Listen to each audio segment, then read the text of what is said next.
രാത്രി ഒന്ന് ഉറക്കം പിടിക്കുമ്പോൾ കറണ്ട് പോകുന്ന സാഹചര്യമാണ്.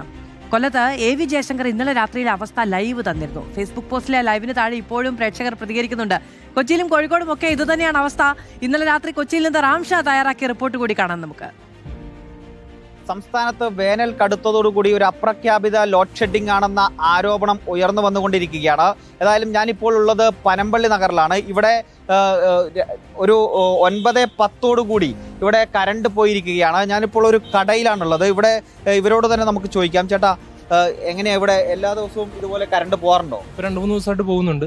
എത്ര സമയം ഏകദേശം? മാക്സിമം അരമണിക്കൂറിന്റെ അടുത്ത് വരുന്നുണ്ട്. ഒരു 20 മിനിറ്റ് ഒക്കെ മാക്സിമം വീഴുന്നുണ്ട്. എല്ലാ ദിവസവും ഒരേ സമയത്താണോ കറണ്ട് പോകുന്നത്? പല ടൈമായിട്ടാണ് പോകുന്നത്. രാത്രിക്ക് തന്നെ ഇത് ഒരു പ്രാവശ്യമാണോ അല്ല പലതവണയായിട്ട് പോകുന്നുണ്ടോ? രാത്രി ഈ ടൈമിൽ ഏകദേശം ഒരു പ്രാവശ്യം പോകും. പിന്നെ നമ്മൾ കട അടച്ച് റൂമിൽ ചെന്ന് കഴിയുമ്പോൾ പിന്നെ വീണ്ടും പോകുന്നുണ്ട്. അതും ഏകദേശം ഇതേപോലെ അരമണിക്കൂറുണ്ട്.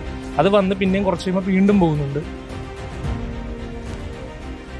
അതാണ് ഇവർ പറയുന്നത്. ഇവിടെ ഇങ്ങനെ ഒരു 20 മിനിറ്റ് അരമണിക്കൂർ ഗ്യാപ്പുകൾ സമയത്തായിട്ട് ഗ്യാപ്പിൽ കറണ്ട് പോകുന്നുണ്ട്. അങ്ങനെ പല തവണകളിലായി കറണ്ട് പോകുന്നുണ്ട് എന്നതാണ് ഇവിടെയുള്ള ആളുകൾ പറയുന്നത്. ഏതായാലും ഇപ്പോൾ സമയം രാത്രി 9:15 ഈ സമയത്ത് ഇപ്പോൾ ഞാൻ ഇവിടെ എത്തുമ്പോൾ അതിനൊരു 10 മിനിറ്റ് മുമ്പാണ് കറണ്ട് പോയത് എന്നതാണ് നമ്മൾ ഇവരോട് ചോദിക്കുമ്പോൾ പറയുന്നത്. എന്തായാലും ഈ നിലയിൽ സംസ്ഥാനത്താകമാനം ഉണ്ട് എന്ന് തന്നെയാണ് നമ്മൾ മനസ്സിലാക്കുന്നത്.